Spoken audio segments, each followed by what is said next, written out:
We've got some exciting products that are launching over the next week and a half. A couple of those you saw us start to talk about a couple of days ago. We made a post. I just want to explain it more in detail in case anybody has any more questions. A couple of years ago, we started doing some research with some MSOs, some dealership groups, some independent body shops around estimators, time management, productivity, efficiency, effectiveness, and how all of those are really different. You can be efficient but not effective, and you can be effective and sometimes not efficient, and those. Estimating is one of the hardest positions or jobs in the collision repair industry right now for body shops. It seems like every time there's something extra that needs to be added, whether it's an OE research or a procedure or it's a phone call or it's some other piece of admin that maybe if you're a DRP an insurer wants you to do, all of that just tends to fall on the estimator. And then we add to it what they already have responsibility for beyond just the completion of an estimate: customer service, negotiations, dealing with third-party providers, whether that's, a rental car company asking for a status. It seems like 90% of their job has very little to do with the name and job title they have, estimator. And as a result of that, it means that you don't get to do anything very well, right? Like you're being pulled in so many different directions. And as we began to study that, we were finding on average, your average collision repair estimator, regardless of what facility type they were in, was working about a 12-hour workday. They were coming in before the shop would open. They would work during the day. They would stay after the shop had closed. Some would come in on the weekends, trying to do all of the tasks, the paperwork, the estimate writing, all of those things that were part of the job duty that they couldn't get done during the day when the shop was open and the phones were ringing and people were stopping by their desk and all the interruptions that they had.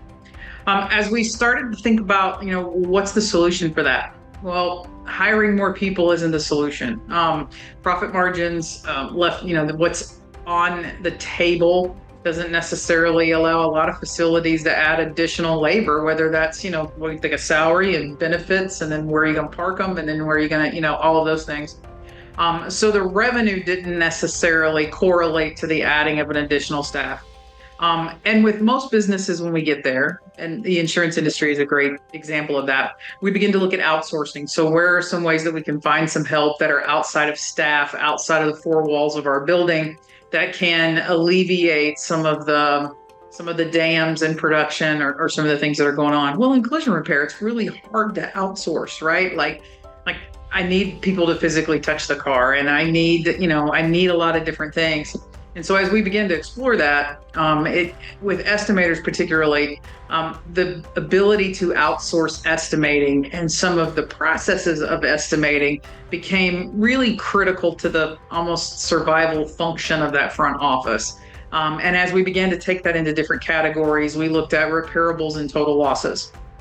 It is a unique skill set that comes with time and experience and mistakes that makes you a really good estimator. Your ability to document damage, but beyond the damage, to document the process of repair, which is really where that profit bubble sits. And having the time to write a complete and thorough estimate that is that repair process that maximizes the profit of the shop. There's not a lot of people that can do that. And to this day, there's not even artificial intelligence that can do that. I mean, we've tested just about every artificial intelligence piece on the market that everybody comes up with, and we're still finding it 300% deficient on creating the proper estimate. So that skill set that you have is unique. And there's not a lot of people that can do that. There's a lot of people that call themselves estimators. They're just not really good at it, as we found as we went out and did the audits across the country.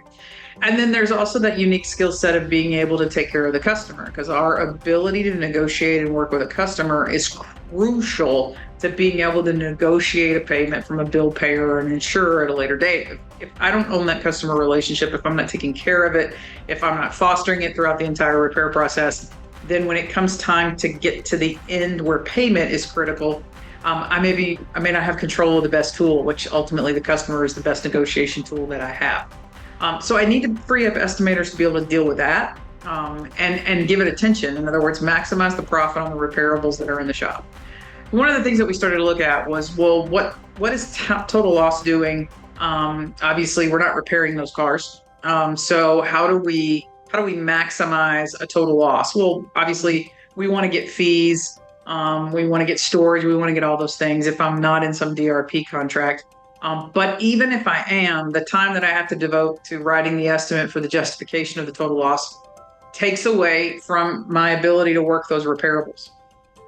At the same time, it's not the same skill set that's required, right? We're not going to repair that car. I don't have to worry about having all of the procedures and all of the non-includeds and all the materials and all of that allocated. I'm just really trying to get it to where it justifies on paper.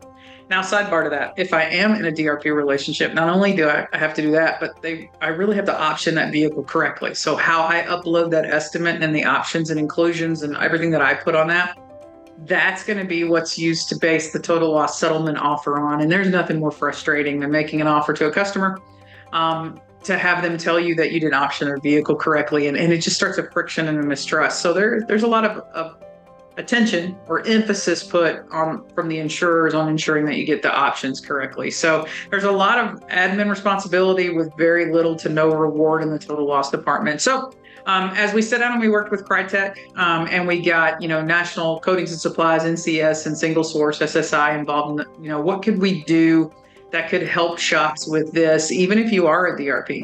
And so virtual total loss has been launched. And what this allows your shops to do, or a shop to do, is to be able to take those cars that are total losses, assign them off to an adjuster who's off-site. They are trained adjusters. They're trained appraisers. It's not artificial intelligence. It's not people that are learning how to do the job like first day or whatever, but allows them to take the pictures that you submit and create that total loss appraisal and be able to send it back to you in a way that comes back into your estimating system. So you're not having to get a paper copy and rekey it all. We're not trying to create any more administrative duties to you.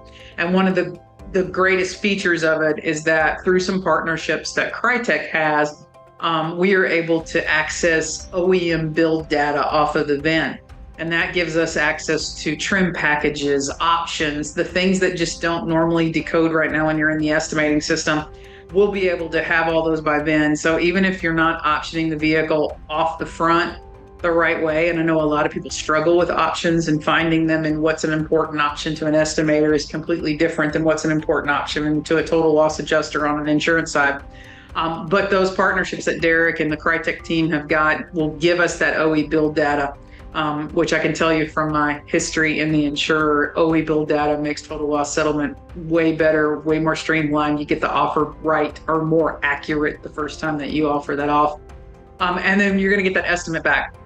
That allows your team to then not have to think about those. So the total losses go off somewhere. They get to gain all that time back, where they're going to be able to, spend more time on repairables, spend more time on OE research, spend more time talking to customers, spend more time negotiating with insurers for higher, returns, higher net on repairable vehicles. I can't create more hours in a day, but if we can give them some more hours back on things that are not necessarily repair critical to the collision center, if I'm going to let something go and let somebody else kind of have some say in that, total losses are a great thing to do. It's quick and easy. You log in. If you are not an NCS or SSI customer, it's $124 a car. If you are a customer, it's $99 a car, which really represents for most of us in this industry about an hour and a half of our labor rate. So to be able to, for the cost of an hour and a half of my time, to not have to do those and to be able to spend time specifically on the ones that can make me money, it's a dream. As we've tested it and worked with it with heavy DRP facilities and non-DRP facilities, the feedback has been the same, which was one of the things that sort of surprised me. I knew my non-DRP facilities would love it. It allowed somebody else to create that estimate. We were going to charge fees, administrative, storage, et cetera, and get that money back. So that spending that $99 wasn't necessarily a bad thing for my people. But then when you looked at the DRPs where they were contractually limited or could not charge anything, that's like, oh, are they going to be happy spending money in this case? And the feedback was overwhelming yes, because it freed up the estimators to be able to focus on the things that were making them money, and that hour of time that we gave them back, or hour and a half that we gave them back on that total loss, they were able to put into something else that was in the shop. And we could see, a revenue, a revenue difference, but better than that, you could see an overall employee happiness, right? Like, this job shouldn't take you 12 hours a day. No job should take you 12 hours a day, right? Like, I had to do that in cat duty, but we want the estimators to be happy. We want them to stay in this job. We do not want them to get burnt out. They're like unicorns. The good ones are so hard to find. If you've been trying to hire an estimator lately, you really do understand how hard that is. So visit Crytek. You can sign up and start. If you think you're going to do more than one of these, you can sign up and build an account, and they'll have you set up for where you go. If you want to just do one as you go, you can do that too. You can visit the hub. When you get in there, you'll see some of the other things that we're going to be launching later. Our diminished value service will be there, and then we have some other estimating and auditing services that you'll be able to just get through Crytek and be able to kind of have one place to take care of kind of outsourcing and helping your shop get more efficient. If you have questions, you can always ask us. Larry and myself are going to stay heavily involved with it. We've been working with a team of estimators that are going to be running that in the background. And we've I guess, committed to stay available to them to answer their OE questions, to look at pictures with them if they need us to, and be available just to try to make this as easy as we can on shops. And we look forward to bringing you a few more products as the rest of quarter 2 unfolds in the collision repair industry. Thank you.